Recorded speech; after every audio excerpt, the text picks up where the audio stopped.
जय श्री कृष्ण। आंवला नवमी की कथा। एक राजा था। उसका प्रण था, वह रोज 1.25 मन आंवले दान करके ही खाना खाता था। इससे उसका नाम आंवल्या राजा पड़ गया। एक दिन उसके बेटे बहू ने सोचा कि राजा इतने सारे आंवले रोजाना दान करते हैं, इस प्रकार तो एक दिन सारा खजाना खाली हो जाएगा। इसलिए बेटे ने राजा से कहा कि उसे इस तरह दान करना बंद कर देना चाहिए। बेटे की बात सुनकर राजा को बहुत दुख हुआ और राजा रानी महल छोड़कर बियावान जंगल में जाकर बैठ गए। राजा रानी आंवला दान नहीं कर पाए और प्रण के कारण कुछ खाया नहीं। जब भूखे प्यासे 7 दिन हो गए, तब भगवान ने सोचा कि यदि मैंने इसका प्रण नहीं रखा और इसका सत्य नहीं रखा तो विश्वास चला जाएगा। इसलिए भगवान ने जंगल में ही महल, राज्य और बाग बगीचे सब बना दिए और ढेरों आंवले के पेड़ लगा दिए। सुबह राजा रानी उठे तो देखा कि जंगल में उनके राज्य से भी दुगना राज्य बसा हुआ है।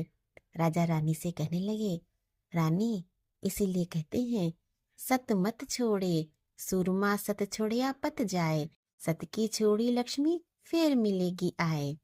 आओ, नहा धोकर आंवले दान करें और भोजन करें। राजा रानी ने आंवले दान करके खाना खाया और खुशी खुशी जंगल में रहने लगे। उधर आंवला देवता का अपमान करने व माता पिता से बुरा व्यवहार करने के कारण बहू बेटे के बुरे दिन आ गए। उनका राज्य दुश्मनों ने छीन लिया। वे दाने दाने को मोहताज हो गए और काम ढूंढते हुए अपने पिताजी के राज्य में आ पहुंचे। उनके हालात इतने बिगड़े हुए थे कि पिता ने उन्हें बिना पहचाने हुए काम पर रख लिया। बेटे बहू सोच भी नहीं सकते थे कि उनके माता पिता इतने बड़े राज्य के मालिक भी हो सकते हैं। सो उन्होंने भी अपने माता पिता को नहीं पहचाना। एक दिन बहू ने सास के बाल कूदते समय उनकी पीठ पर एक मस्सा देखा। उसे ये सोचकर रोना आने लगा कि ऐसा मस्सा मेरी सास के भी था। हमने ये सोचकर उन्हें आंवले दान करने से रोका था कि हमारा धन नष्ट हो जाएगा। आज वे लोग न जाने कहाँ होंगे। ये सोचकर बहू को रोना आने लगा और आंसू टपक कर सास की पीठ पर गिरने लगे। रानी ने तुरंत पलट कर देखा और पूछा, तू क्यों रो रही है? बहू ने बताया, आपकी पीठ जैसा मस्सा मेरी सास की पीठ पर भी था। हमने उन्हें आंवले दान करने से मना कर दिया था, इसलिए वे घर छोड़कर कहीं चले गए। तब रानी ने उन्हें पहचान लिया, सारा हाल पूछा और अपना हाल बताया। अपने बेटे बहू को समझाया कि दान करने से धन कम नहीं होता बल्कि बढ़ता है। बेटे बहू भी अब सुख से राजा रानी के साथ रहने लगे। हे भगवान, जैसा राजा रानी का सत रखा वैसा सबका सत रखना। कहते सुनते सारे परिवार का सुख रखना। जय श्री कृष्ण। आंवला नवमी की एक और कथा। इस धार्मिक कथा के अनुसार एक बार माँ लक्ष्मी धरती पर निवास करने के लिए आई। इस दौरान लक्ष्मी जी को भगवान विष्णु और भगवान शिव की पूजा करने की इच्छा हुई, लेकिन दोनों की एक साथ पूजा करने के लिए उनको कोई उचित उपाय नहीं सूझ रहा था, क्योंकि तुलसी भगवान विष्णु को प्रिय मानी जाती है तो शंकर जी को बेलपत्र पसंद है। ऐसे में माँ लक्ष्मी ने आंवले के वृक्ष को विष्णु और शिव का प्रतीक मानकर अक्षय नवमी तिथि पर आंवले के वृक्ष की पूजा की। पूजा से प्रसन्न होकर विष्णु जी और शिव जी प्रकट हुए। लक्ष्मी माता ने आंवले के वृक्ष के नीचे भोजन बनाकर भगवान विष्णु और शिव को भोजन कराया। इसके बाद स्वयं भोजन किया। इस दिन कार्तिक शुक्ल नवमी थी, तभी से आंवला पूजन की शुरुआत हुई। जय श्री कृष्णा। जय श्री विष्णु भगवान की जय। भोलेनाथ की जय। लक्ष्मी माता की जय। आंवला नवमी की तीसरी कथा। एक बार जगत गुरु आदि शंकराचार्य भिक्षा मांगने एक कुटिया के सामने रुके। वहां एक बूढ़ी औरत रहती थी जो अत्यंत गरीबी और दयनीय स्थिति में थी। शंकराचार्य की आवाज सुनकर वह बूढ़ी औरत बाहर आई।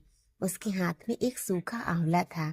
वह बोली, महात्मन, मेरे पास इस सूखे आंवले के सिवाय कुछ नहीं है जो आपको भिक्षा में दे सकूं। शंकराचार्य को उसकी स्थिति पर दया आई और उन्होंने उसी समय उसकी मदद करने का प्रण लिया। शंकराचार्य ने अपनी आंखें बंद की और मंत्र रूपी 22 श्लोक बोले।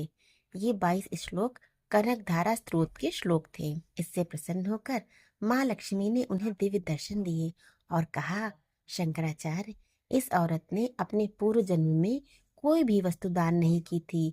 ये अत्यंत कंजूस थी और मजबूरीवश कभी किसी को कुछ देना ही पड़ जाए तो यह बुरे मन से दान करती थी।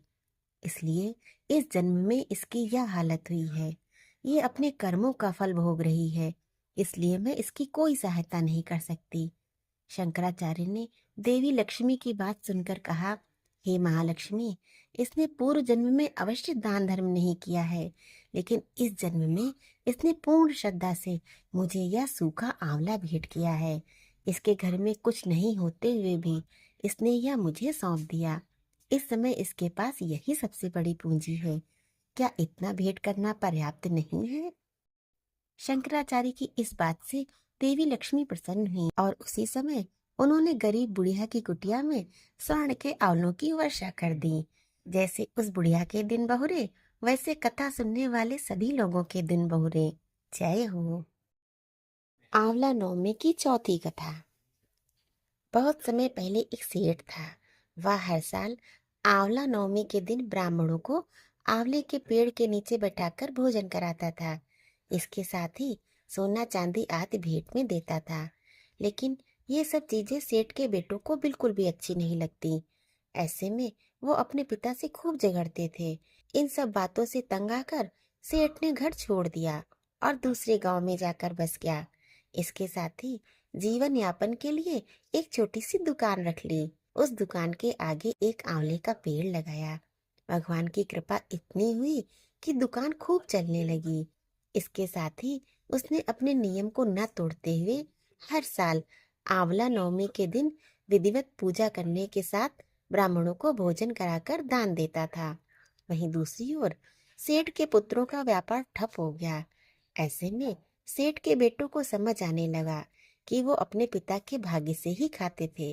अपनी गलती समझकर वे अपने पिता के पास गए और अपनी गलती की माफी मांगने लगे। फिर पिता के कहने के बाद उन्होंने भी आंवले के पेड़ की पूजा करनी शुरू करी और दान करने लगे। इसके प्रभाव से सेठ के बेटों के घर पहले की तरह खुशहाली आ गई और वो सब सुख समृद्धि के साथ रहने लगे। जैसी कृपा सेठ और उसके बेटों पर हुई, वैसी ही कृपा कथा कहने वाले और कथा सुनने वाले सभी भक्तजनों पर हो जाए। जय श्री विष्णु भगवान की जय।